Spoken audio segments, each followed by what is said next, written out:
Hey, Eric. Hey, Chris. Retrograde Amnesia is a member of the Greenlit Podcast Network, a coalition of creator-owned podcasts focused on video gaming, entertainment, and pop culture. Go to greenlitpodcast.com to find out about all the great shows in the network. Also, we have a Patreon page. You can support us on Patreon at patreon.com/retroam, Eric. Eric's not part of that URL. Oh, okay. Patreon.com/retroam. /Eric. God. Would you like to hear some hot sounds that I've recorded, Eric? Yeah, sure. Okay.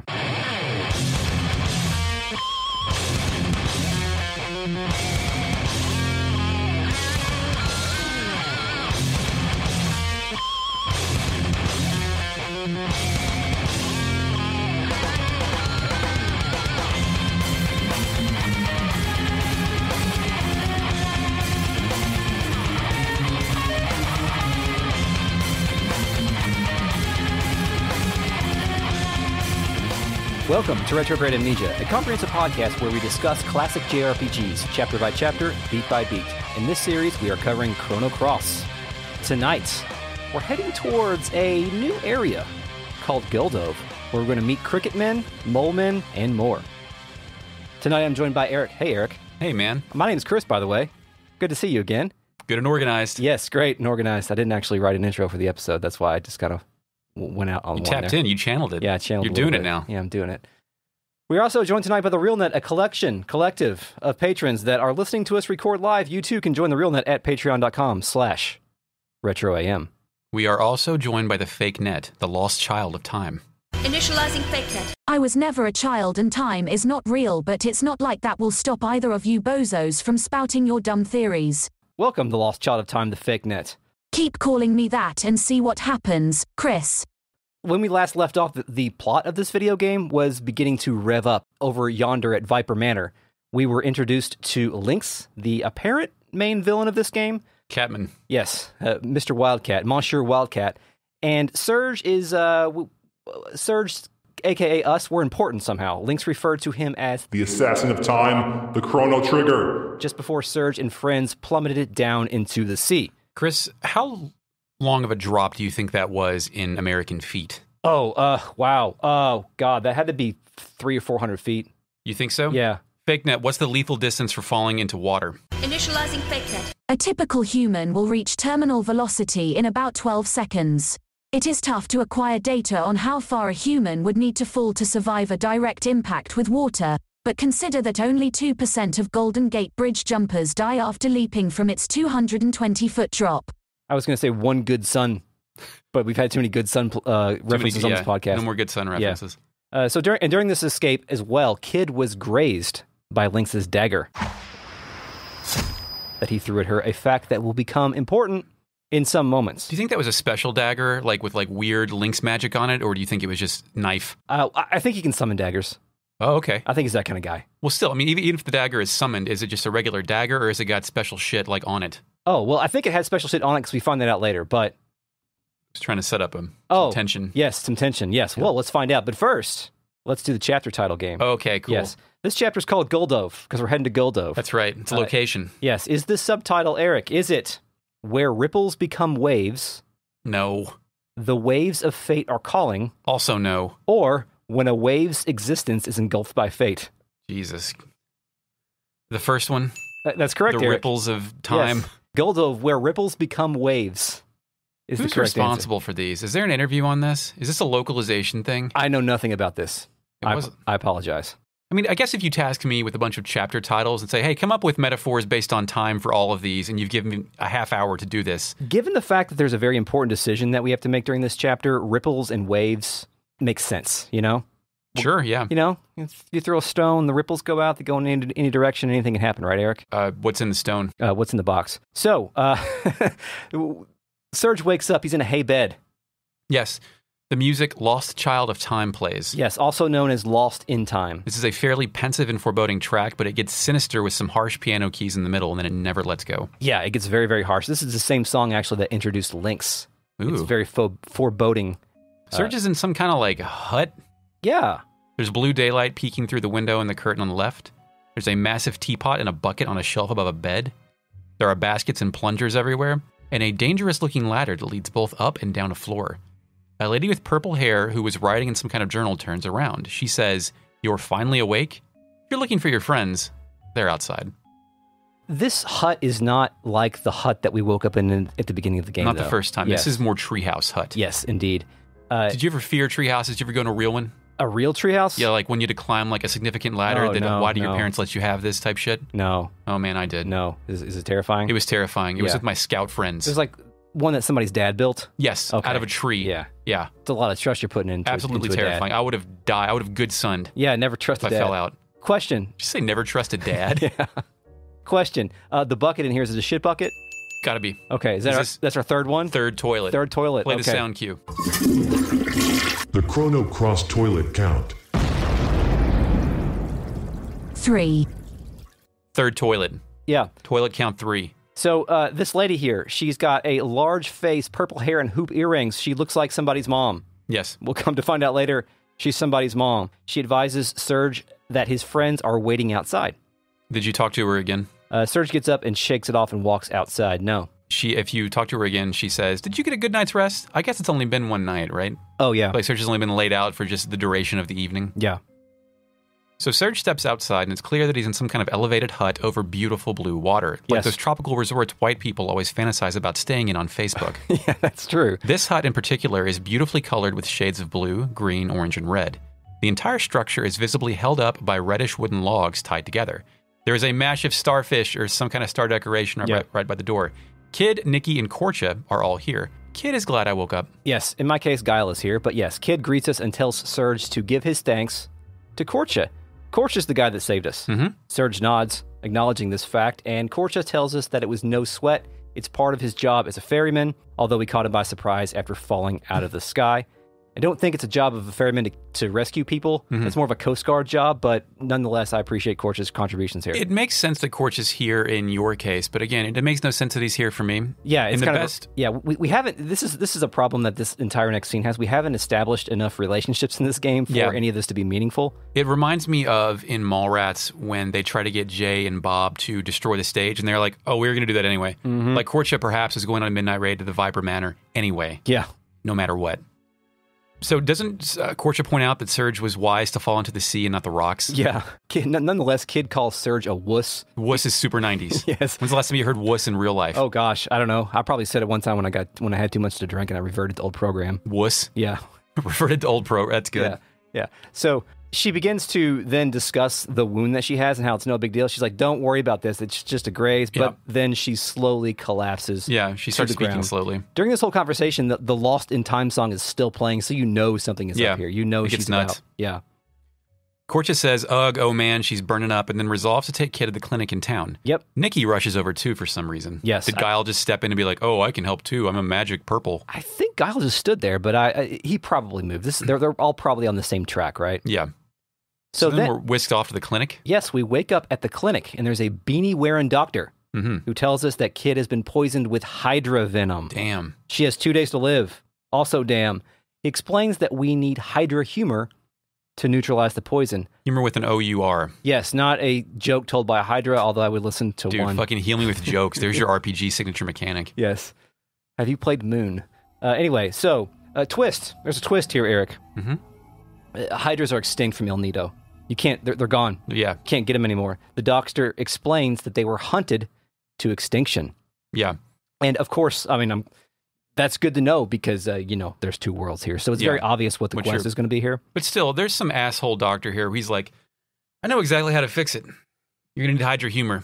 Fortunately, that's impossible." Like, I think the first thing to say would be, "There's nothing I can do." Not to say there's something that exists that no longer exists and I can't do shit. It's the main thing is there's nothing I can do here. Also, this doctor's office continues the rustic kind of earthy decorative decor here. There's decorative banners hung up on the wall and some very musty looking rugs and a single bed next to a window. Yeah. This place looks like somebody is really into homeopathic remedies. I'm pretty sure this guy is. Yeah. We haven't really got to know him that well yet, but it seems that he might be. And it also, like, it still tips off that, like, almost everything here, if not everything, is built above a body of water. Yeah. Like, we're all living on a dock. Also, this is where I noticed Korcha is basically wearing a Speedo. Yeah. And yeah. There's also a large cat lady here, too. Yes. Not Lynx. No, it's not Lynx. This place is very obviously, as we'll come to find out, is inhabited by demi-humans. Yeah. And they kind of live side by side. They're not, for the most part, I don't think any of these demi-humans have been enslaved as we saw in Termina. Right. So in my case, Guile noted that maybe we could sail to the mainland to get the humor. Did Nikki say anything? Eventually. At first, Korcha rebuffed Doc, and then he explained that hydras are very rare and valuable. The bones, the blood, the meat, every part's valuable. It's also a panacea for various illnesses, and that's the reason why they were hunted to extinction. Ah, gotcha. They're both the giving tree and the ivory trade. Yes, use the entire buffalo. So then Nikki, like Guile, asks about crossing the mainland, perhaps finding a humor there, and then Doc says, no way. Not possible with the currents this time of year. Yes. Only a large vessel could make it through, and your chances would be bleak if it even worked. Too bad, son. So Doc delivers that, then just pieces out and says he needs to be alone. I can't deal with this shit anymore. Yeah. Like my time as a calm, cool, and collected doctor is over. I got to peace out. Based on this guy's appearance, he's probably got to go drink, or smoke. Yeah, one or the other. This upsets Korcha. Yeah, Korcha does not like this shit. Apparently, in my headcanon, Korcha knows this dude's tendencies and he needs him to fucking focus right now and not run away and go to the bar at 2:00 in the afternoon. Yeah, absolutely. So then, in my case, Guile/Nikki asks Serge what he's going to do. Kid's going to die, and he says that they need to do something about it. First of all, I'm like, especially in my case with Guile has had very little to say. All he's cared about was stealing the shit from Viper Manor, yet now he is integrated into the main plot somehow. Yeah, I picture Nikki going, this sucks, but I have a show over in Termina. She's dead, not my problem, don't know her. I want to go back. I'm on in 20 minutes. Yeah. Again, we don't, for the most part, with maybe the exception of Lena, Kid is the only tangible relationship that we have to this point, and there's no one to help us deliver story and plot because our main character is silent protagonist. So they're in a bit of a pickle here. Ozzy's in a pickle. So when Doc goes out, Korcha goes to get him, right? Thinking it's some kind of joke. Yeah, but someone else barges in. What's Zix? Non-apologies for bumping into moi. Oh la la, don't you know any manners with a Z? Yes. Chris, you're basically French. Do French people really say oh la la a lot? I don't. Was that part of your French education? Was that how you greeted your teacher when you walked in the door? I think that's a Looney Tunes education, like Pepe Le Pew. That's how he speaks. State rapist, and right? Yeah, exactly. And I think that they're drawing upon that for her accent. For some reason, with Harley, it works. It works really well for me. I don't want her to talk any other way. I don't want anybody to go back and retcon this is perfect. Yeah, it's excellent. Her presence here is a tip that the results of our fall are very important to Harley, and perhaps Monsieur Lynx as well. She immediately begins talking shit and notes that Kid is down for the count. Harley suggests to Serge that we just leave her be. It seems that she wants to make sure Kid is not going to wake up. Yeah, and I wonder, did Harley expect this because she knows the future, or because she saw the accident, or because she caused the accident? Oh, a little bit of both. I mean, she has to. We think that she is under the employment of Lynx. Yeah. So he probably knew that his dagger tip was poisoned and said, hey, go check out and make sure she's dead, because for whatever reason, it's very important to them that Kid be dead here. It's also funny, maybe, if you didn't get Pierre and you see French coming out, that you think it's Pierre and then it's actually the sleeping, kissing clown. Yeah. Pierre's fucking gone. I don't think we're ever going to see him again. Not true. Went and checked on him. He has new dialogue. Listen to this episode or next. Oh, really? Yeah. Oh, I guess I forgot to It's small, but he's there.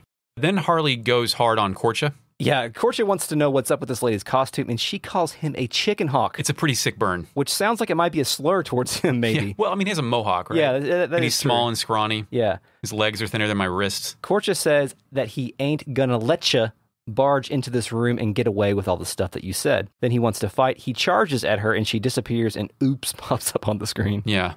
And Harley reappears at Kid's bedside and tells us that the joke is on us.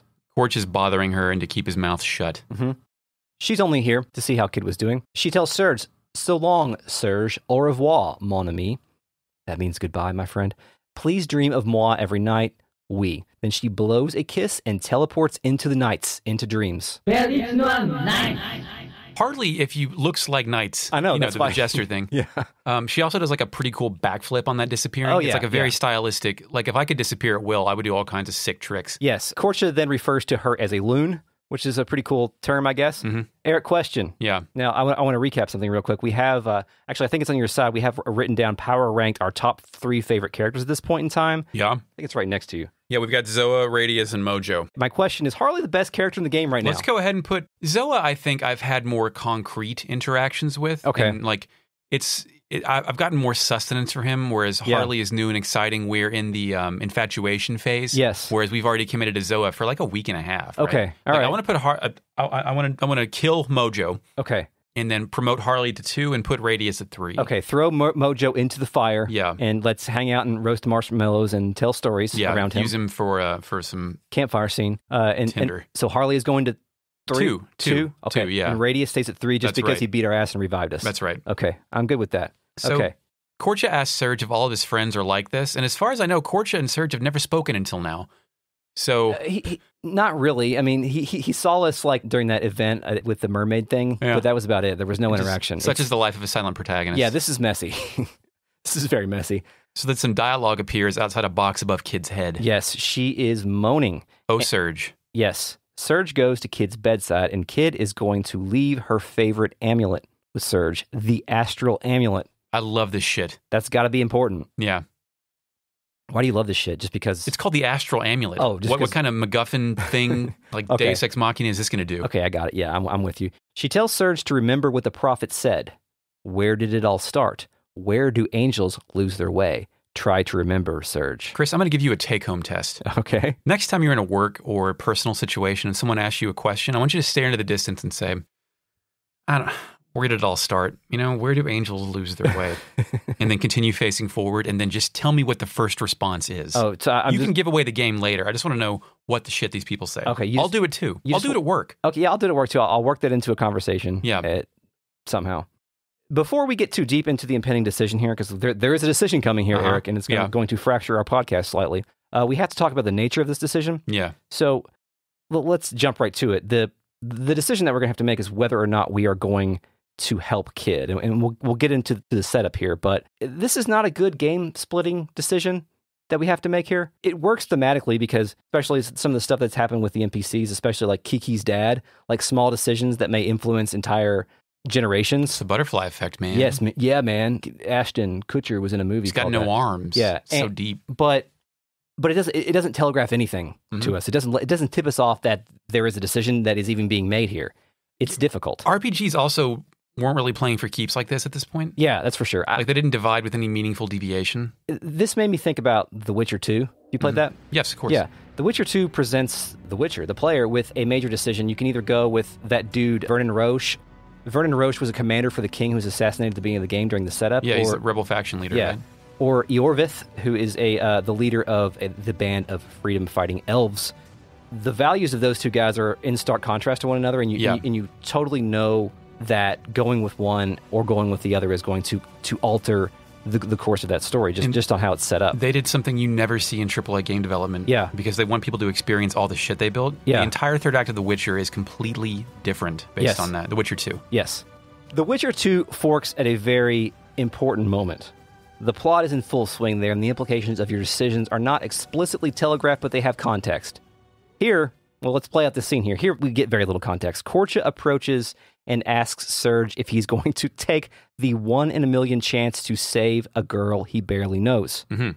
First of all, it's a lot for this fucking kid who we barely know to lay a decision on us at this point in the game. Who also found out he doesn't exist. Yeah, also weird. Korcha, too. Like, Korcha being the deliverer of this message, it doesn't work. It doesn't play well. Like, he's not an important character. Can you just imagine someone you met yesterday and, like, you're just, like, a new coworker, and you're like, hey, you want to get lunch? Yeah, let's get a sandwich. And the person gets run over by a car, and there's like, if you can get this 9-volt out of my house in 10 minutes, she could live. Do you want my keys? Yeah. No, let's call it an ambulance, actually. Yeah. Like I mentioned before, besides Kid or maybe Lena, Surge has no pal here to guide him through this moment. Mm-hmm. This is a very big moment for Surge, and he has no one to even externalize his thoughts. He can't externalize his thoughts to the player because he's a silent protagonist. The player is. And the only fucking proxy we have is Korcha. So it's like the Empire Cave where you bring in what you take with you. Right? Yes. Also, the choices here, they're bad. Find a way to save her versus I don't know. Yes. With the question, hey, what Chuck gonna do? Delivered like a joke. There's no value judgment you have to make. But do you remember what you did when you were younger? I definitely chose to save her. Okay. I didn't because you all told me not to because of Glenn. Yeah, I didn't know about Glenn at that time. So, course, and that leads me to the next point. Who wouldn't choose to save her? There's no other beckoning factor. There's no one's, like, this decision should have been presented like, I can go save Kid or I've got to go or this is my one opportunity to get back to my Earth or something. Yeah. You're not making a decision between 2 points. You're just making a... But you are. Well, yeah, you are. You are the silent protagonist, so you bring in your life experience at that point. Mm-hmm. Had I played Chrono Cross in 1998, when I was young and inexperienced and 15, like, I would do anything for a woman who showed me the least, most trivial amount of attention. Yeah. By 2002, when I played this, I had been through the ringer and was also immature myself, and my mantra was, fuck all relationships. Yeah. So I'm not going to save her. I understand. I think the alternative would have been help kid or help somebody else. Yeah. Like this is our opportunity to go. Oh, as opposed to help or not help. Yeah. What kind of sociopath picks not? I get it. Yeah. This is where the podcast is going to sort of split here for a little while, probably in future episodes as the plot begins to ramp up. And we both reversed our childhood decisions. Yes, indeed. I chose I don't know. I chose find a way to save her. So when I said I don't know, Korcha protested, obviously. He said, she's your partner, ain't she? Aren't you going to do anything? And then you're given a moment to back out. Are you sure? Yeah, we'll repeat the same thing over and over again so you don't fuck it up. Yeah.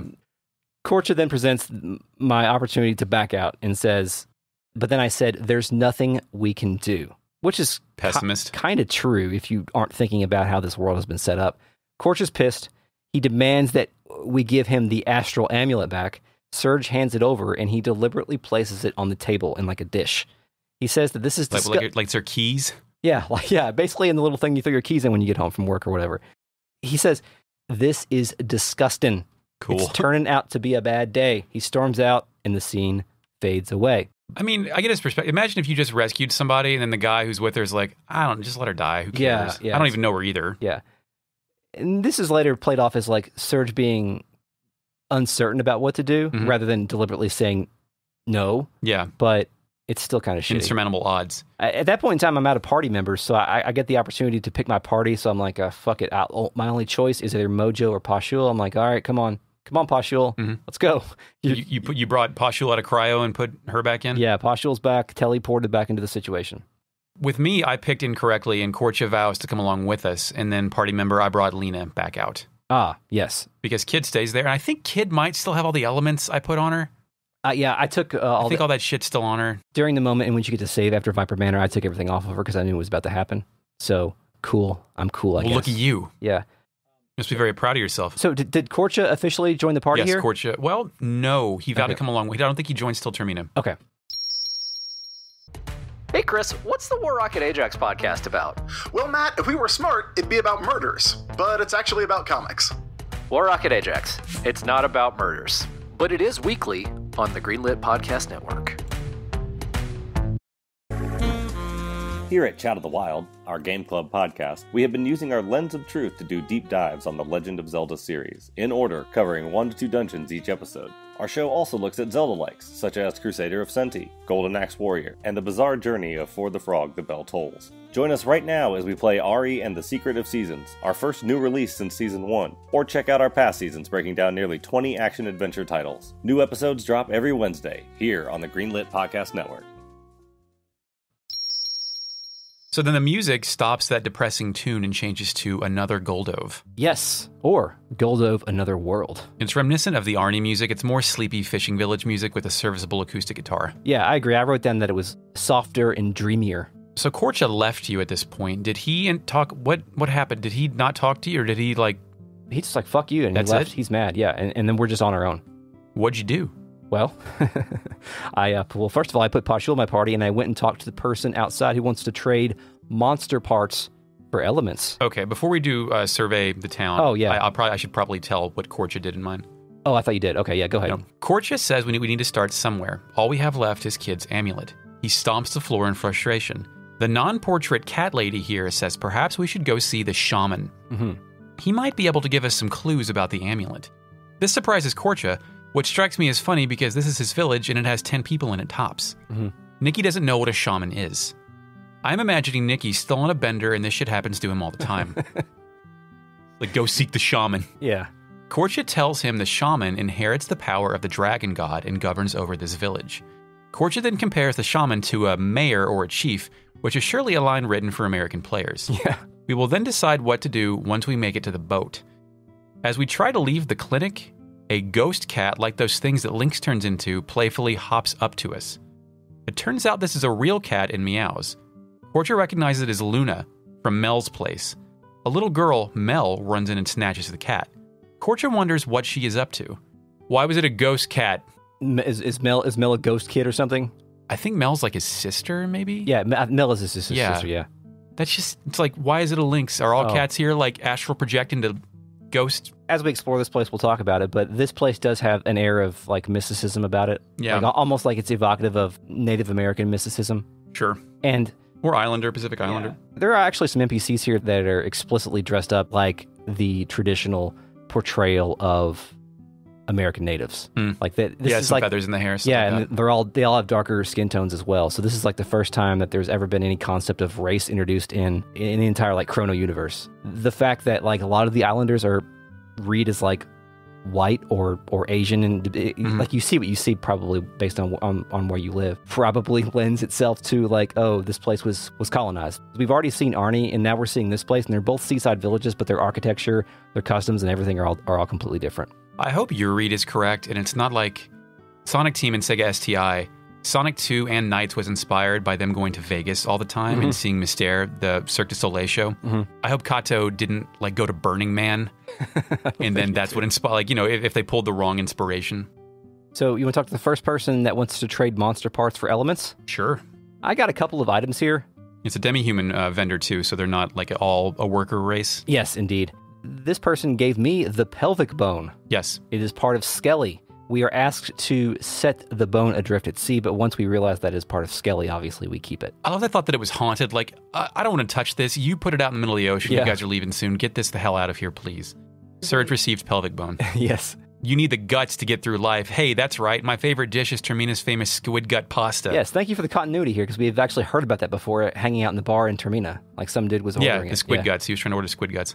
So then I went over to the blacksmith or weapon vendor or whatever and upgraded my weapons. I bought a bronze glove for Pashul. Pashul will never need this because I took Pashul out of my party before I ever had to fight again. I'm still precious about my materials. I don't want to invest something in someone like... It's like, is this stuff equivalent to what the good blacksmith in Termina can make? Is this apprentice blacksmith here in this ramshackle town somehow better than Zappa? Yeah. Probably not, but he somehow has better shit. He has gloves that fit my dog. Yeah. So the demi-human on a boat, he says, hey, let me rest a bit. Even though I look strong, I only have the strength of a regular human. And his buddy appears to be lugging bags of shit onto the boat, infinitely, just like the demi-human in Termina. He calls his partner, the demi-human, worthless because he has no energy. Well, the dock itself is also super ramshackle. There's like mismatched tiles of wooden pallets that compose the flooring, and a mixture of orange and blue painted tiles that make it fit right in with the rest of Guldove. Like this, they appear to have repurposed a lot of industrial materials to make this place. So then we move west. Yes. My man in green with brown pants is a bug guy. He has antennas. Yeah, it's a cricket man, I wrote. Cricket man's good. This person tells us that the demi-humans in this village get along with humans, but many still hold grudges. Those that were driven off by the mainland gathered to build the village of Marbule. It's southwest from here. Is the mainland the largest island in the archipelago, or are they talking about like Xenon, the Xenon continent? It's hard to say. Because there were no actual demi-humans in Chrono Trigger other than like the mystic monster race or whatever. But also, at this point, if you never played Trigger, you don't know how big the world is. It's like Final Fantasy IX, where the first continent is the world for a long time, then it just blows up into a big world. Yeah, sort of on the contrary, you don't know how small this world is, because this is one of the smallest environments in a game like this, maybe ever. So then there's the next guy. He's in a nice purple outfit. Yes. He asks us if we've ever come across shiny material. He then tells us these are special elements called summon elements. Yeah, did you know this game had summons? No. Well, because the one of the fights I was in, one of the Spice Boys tried to use one, but the element field wasn't all yellow. Oh, okay. Yeah, I don't think I got that. I didn't know this game had summons until this point. It is a byproduct of... Using this? Yes, shiny material is a byproduct of using a summon. It's essential for craftsmen to forge advanced weapons, armor, and accessories. Quote, still, everything depends on the skill of the craftsman. Yeah. Meaning, not all blacksmiths are going to do this, buddy. You talk to the guy with blue hair? This is the guy who's dressed in the same sort of fashion as Korcha. Yeah. Like minimalist Native American style. He says that the population is lower here. Old customs and lores might fade away with time. He also has a quiver of arrows. Yeah. Again, the Native American coding here. Is he saying that the birth rates here, they can't keep up? Like people are leaving, people are moving out? Yeah, maybe there's no industry here. They're going to Termina. They don't like being fishermen. Yeah. Going to the big city to tend flowers. Yeah. So there's also an outdoor table from this bar, and it looks like it appears to be repurposed shipping material, like those giant spool things that anchor lines are tied to, which is a really nice touch to like build an authentic city like this. Yeah. So then did you go into what I thought was Doc's shop, but is actually a bar? Yeah, it's the bar.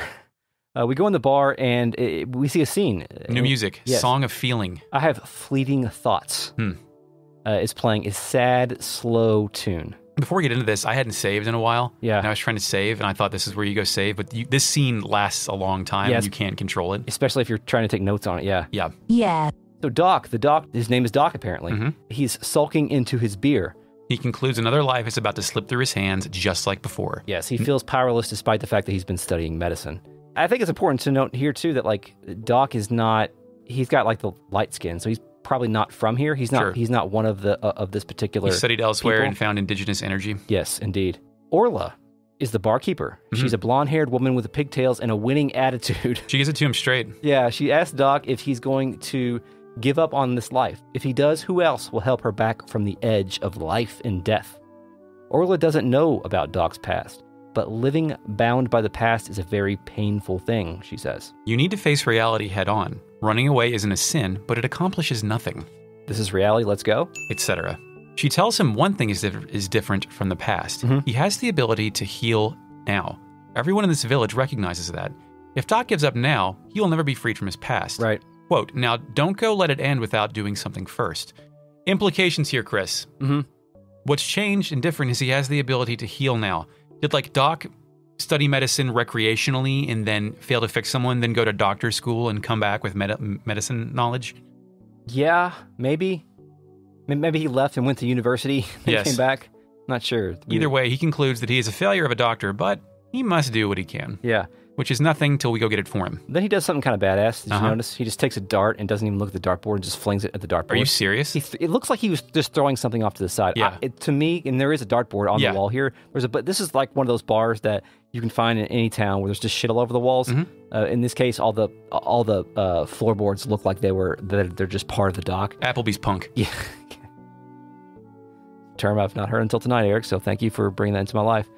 But yeah, it looks like he flings a dart into the dartboard over there or something. Why are we developing this character when absolutely no one in our party has been developed? And this is not helpful when we have a silent protagonist. This game's a fucking mess, man. Yeah. Did you ever go back to talk to Doc at the clinic? Don't think he was there in my case. When I went back after this, I mean, we'll get to more of the bar in a second, but I went back and he eventually says, I will do what I can. You dudes go do whatever you can for her. Yeah, I did notice that because he says dudes. I think his Richard Honeywood accent is just normal English with occasionally saying dude. At the end, which I'm totally with. He says, to be perfectly honest, without the antidote, her chances of survival are close to zilch, but we cannot give up hope without a fight. Yes. Is this like resolve? What are we? Does he kind of like, yeah, I'm not gonna clock out, but yeah, I'm gonna. I mean, what is he gonna do? Just no one else is sick, so he's gonna sit there and hope. Until a little kid gets diarrhea, I'm just gonna sit here and put a cold rag on her. Yep. So then you leave the bar, go back in the bar, and there's a lot of different shit here?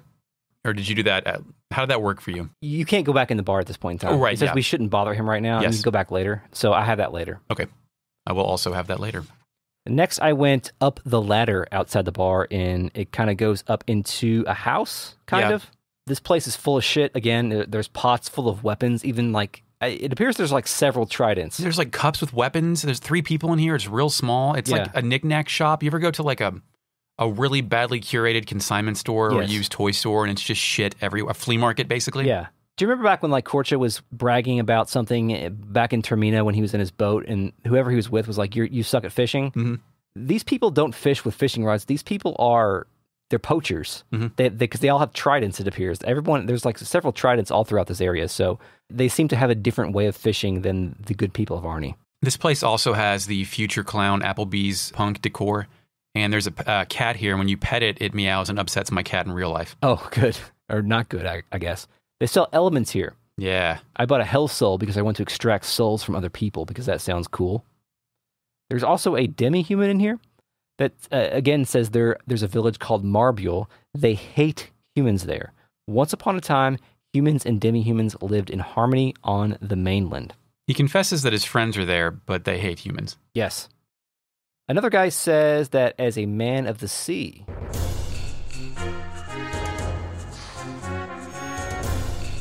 you got to be on your toes, whether you're on land or manning the ship. You got to mind your element placement, which is just somebody reminding us to say, hey, guys, mind your elements. Make sure you're keeping that shit equipped as you go out into the world. The captain, oh captain, my captain, would absolutely agree with the first part of his sentence. Oh, I agree with that, for sure. He is my captain, too. I went east to where we woke up earlier at the Mama's house, yes. right? The person outside says Earth Dragon Isle is north of here, and as the locals, they call it the land where the dragon sleeps. Yes. Until a few years ago, the surface was covered with sand, but somehow the sand disappeared overnight. And I like that they have a different name for it based on whatever the popular name is. I think if you talk to the same NPC again, they say, from what she's heard from another traveler, the once plentiful water on Water Dragon Isle has completely dried up due to abnormal weather. And I think we've actually heard about Water Dragon Isle earlier, maybe in the original Arnie. I think somebody mentioned that. Multiple elements and dragons and isles. Yes, there's a lot of things going on here that we're slowly starting to discover in terms of how this world works. So this tent has 3 floors, bottom, middle, and top. I think we woke up in top, or no? We woke up in the middle, actually. Okay, yeah, that's right. Yeah. So for me, I went inside and Korcha was in there. Was he in there for you? No. Okay. I went inside. He does not seem thrilled to see us at all. Why are you in my house? Yeah. He says he don't want nothing to do with us. Get out of here. Is that on the bottom floor? No, he's just right where Serge woke up. Oh, okay. Yeah. All right. So the middle floor. Okay. Yeah. He says we can still... You were sleeping in his bed. Yeah. It's funny, too, because after he tells you to fuck off, you can immediately ask if you can borrow his boat. Nice. So I did, and he tells us to fuck off. Cool. So then someone else comes barging in. It's the lady from before. She's Korcha's mom. She tells Korcha, she yells at Korcha for not helping friends when they need him. Mm-hmm. Korcha then stomps loudly and says that we are no friends of him. He doesn't want to lend his boat to someone who abandons their own partners. That's his means of income, too. Yes. His mother asks for an explanation, and then the scene fades out so our silent boy can explain to mother. So when it comes back, she seems to understand what Serge is going through. She explains to Korcha that the boy only said he doesn't know what to do. Don't you think that's a natural response? So I think here this mother figure is reinforcing the idea that we're not explicitly saying that we don't want to help kid. Mm-hmm. We just don't know what the fuck is going on. We don't know what to do, which frames that decision in a little bit better terms, I think. It's just that the lead up to us actually making that decision, I don't think worked as well. But now with it being sort of recontextualized, it makes me at least feel better about myself for making that decision and makes it into a decision that a reasonable person might make. Somebody who is completely paralyzed by the fear of what's to come. So far, has everyone taken Serge's story at face value? I think so, yeah. It's weird. Okay. Especially this lady.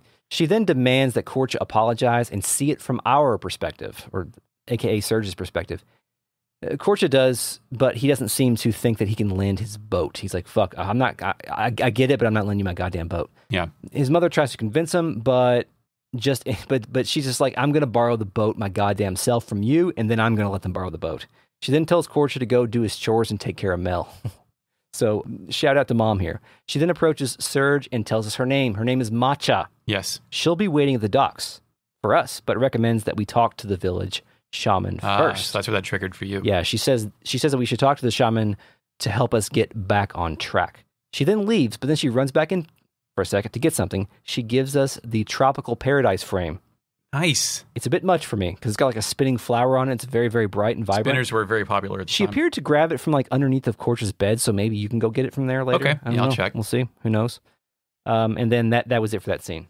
I didn't have a lot of that. I just had her telling, she was there when I walked in and she said, there's not much here, but feel right at home. Mm-hmm. Now, on the same floor, did you go get the secret? No. If you walk around, you know how there's like position if you walk around to the back. Oh, yeah.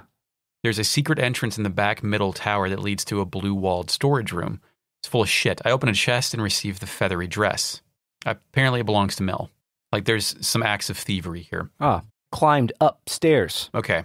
This place has beautiful blue walls with golden wooden floors. Mm-hmm. There's a sketch of a lanternfish on the back wall and a workbench on the front wall. Yeah. Again, several tridents. Yeah. A various array of tools sprawled about. This is definitely a room with purpose here again. All the rooms in this game have purpose. It's deliberate. It completely contrasts with what you typically see in like just a random house in the same 10 assets. Yeah, in a game like this. So the outside you can pay 5G for a lesson on the zip line. Yeah. And then connects to both the dock and the shaman tent. Yes.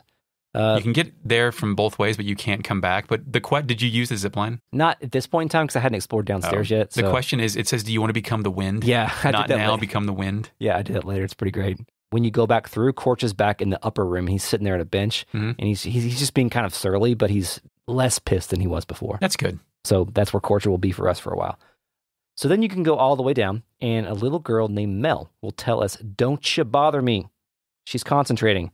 She seems like she's coloring or drawing something there on that bench. She just says she has to concentrate, and I just want to note there's double blue bunk beds around here, and the cat that from earlier is asleep on the dresser. Yes, I think some of the NPCs refer to this place as the residential tower. Yeah. But it appears to just be the house of one family. Right. So there's nothing you can do if you go out the door here at the bottom, but I did notice a giant fucking hammerhead seal looking thing. Hammerhead seal? Yeah, that was hung out to dry. It's part of the pre-rendered background. Okay. And it looks like that very much tips us off to like what's the industry here. Yeah. It's like poaching seals and stuff and killing them for their meat and stuff. So cool, right? Gotta get by. Yeah, that's great. It's a nice little touch that they added on here that gives this place a bit more vibrance. Not that it already has a ton of vibrance. It's like they took the idea of like living on a dock and combined it with the idea of like a Native American settlement and mushed them together, and out came Guldove. There was a similar place in Final Fantasy X. Was it like Kilika? Something like that. It was decimated in 10, then rebuilt in 2. Oh, yeah. It was from early in the game. Yeah. It was the second city. Big fan of dock cities. Yeah, docks are cool. So, the next thing we got to do is go to the shaman's place. Gotta get some plot. Get some plot and some lore. More lore than plot here, I think. But we'll do that next time because we're running out of room today. So, let's check in with the real net. Initializing real net. Controller Freak says gobble the hog. Done. Done. And also the boys, as immature dipshits, referred to their new microphones as hogs in the live pre-show. I wonder if I could fit that in my mouth. Dent D says make enough ripples that turn into waves and you can sink ships. This is true. That's the real. That's what I should have come up with one of my chapter titles. That's next time. Controller Freak says to me, Korcha equals Dan. I think we did say Korcha has a Dan-like hairline at one point in time. Yeah. So have a little pissy. Fox says reverted to old programming is definitely me when drunk, which is. Yes. I think it's a lot of people. Yeah. It's like your basic, most primal personality traits expressed greatly. Yes. Alter Impulse says Doc here is literally what would happen if Seitan and Bart had a kid. Oh, okay. Don't drink. Yeah. No more drinking. Dent D says homeopathic remedies reminds me of this post I saw on that neighborhood app a while back. Oh no. I'm going to read this for the people. Holistic dentistry. Hi, can anybody recommend a great holistic dentist in the FM area? Looking for somebody who practices with the whole body wellness in mind. No metals, latest technology, etc. No metals? Also, I'm looking for a holistic endodontist for a root canal. Thanks in advance. Just go to the fucking dentist. Dent D says, I legit forgot the plot and thought it was Pierre who suddenly appeared in Guldove. So, see? So there you go. A lot of conversation about Applebees Punk. Dent D says 1,000-year stare. Fox says Applebees Punk. That's going to stick in my brain and fester. Sorry. Controller Freak says Applebees Punk. Where did all this begin? Where did angels lose their way? Or they already did their homework. Yes. That's good. Dent D posts a picture from North Dakota Tourism and says North Dakota has exactly 10 Applebees and you can visit them all in one day. It's like the world's most depressing connect the dots game. Does it form a pentagram? No, it just forms almost a perfect rectangle. Fox says, I think this is in reference to Applebees Punk. Why do you keep saying that? Which is a great question.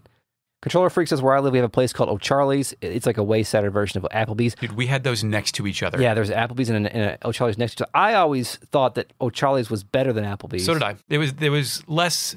Charlie's was more focused and less like corrupted by the influence of TGI Fridays. I knew that I could go there and get like a buffalo chicken sandwich and it would taste the same every time. Yeah, they're going to offer me a fucking hamburger quesadilla. Like, I want real food. Yeah, man. And that was fine when I was, 21 I don't want your mad scientist shit tonight. Yeah.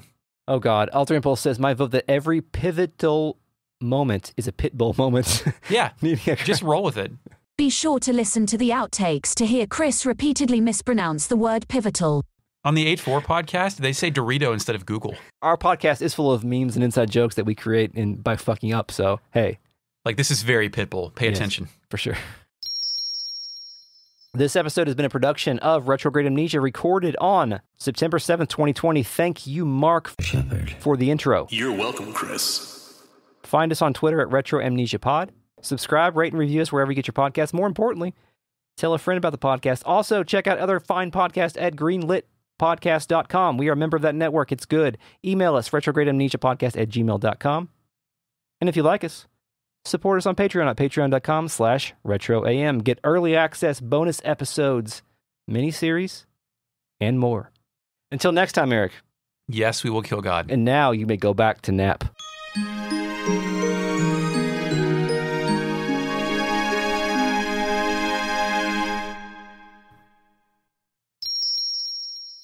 You can say slumber sometimes and nap sometimes. Yeah, that's good. Yeah. Until next time, Eric. I want to talk to you about this. Yeah? Originally, when you said, now you may go back to sleep, it's because the track was called Back to Sleep. Mm-hmm. It's called something else now. What's it called? I don't remember. I can look it up like doze or something like that. It's probably different. I'll look it up on mine real quick. Slumber. I have slumber. Nap. And now you may take a nap. Now you may slumber into a nap. Please slumber into your naps. Please nap into your slumber. Please nap or slumber. Please go take a nap and enjoy your slumber. You wrote that? Yeah. Yes, we will kill God. You forgot it, didn't you? Please enjoy your nap. That's too much like please enjoy your burrito. I don't want to. Okay. I don't want to do that. Please enjoy. You can't say the word enjoy. Okay, I got some crowdsource that. Yeah, crowdsource. Fox says it's nap time, which I like. but it's nap time. But I like D's the best here, and now you may go back to nap. That's good. They're both pretty good. And I'll just go back from nap to slumber. Okay. Okay. All right. I forget if I've told you this before because it's so remarkable. I feel like I would have told you. Did I tell you about the time I conjured a human being by thinking about the Atari Lynx? No. So I was listening, this was like a year ago. I was listening to like the Retronauts podcast, and they mentioned the Lynx at some point. And the only guy I know who, something like this sounds familiar if I told you this. The only guy I know who had a Lynx was a guy named Kenny I went to grade school with. Mm-hmm. And he was remarkable because he was always a foot shorter than everybody else, so I remembered him. And he had a Lynx. And then I was thinking about that, and then I was at work, and then I fucking saw Kenny at work. Oh. And he was like, hey, man, what's up? Remember me? And I'm like, yeah, Kenny, I was just thinking about your Lynx. And he was like, you were, what? And I was like, your Lynx, you're like your color Game Boy. And he's like, I haven't thought about that in like 20 years. How are you? I was like, oh, wow. Nothing. Oh, great. You know? Okay. I like that story. So that's my superpower. I can just summon people to talk about obscure video game equipment. Okay. Who don't remember it as well as I do. Good. Even though they own the fucking thing. All right. Well, I'm going to check that sound real quick. One moment, and then we'll get started. She tells Serge to remember what the prophet said. No. And that game also forks at a very pivotal. That's a good word. I wish it was real. I do. That game forks at a very pivotal. You did it again, dude. Not a word. Let me get pivot inducing. Let me get. I'm trying to say pivotal. Pivotal. Hold on. Pituitary gland. Pitbull. Mr. Worldwide. Channel him. Think about his teeth. That game forks at. Sorry. Oh Jesus. The Witcher 2 forks at a very pivotal. That was passable. You could have rode that out. Again, a bad thing to do here because this is actually a pretty pivotal. God damn it! This is I can't say it. Write it down on the weakness list. I can't say pivotable. Pitbull. Pivotal. Just say pitbull and people will know what you're talking pivotal. about. This is a real pitbull thing. I don't even know where I was there. Hold on. Let me try to remember where I was. Oh, okay. So then he presents that. I want to extract souls from other people because that sounds cool.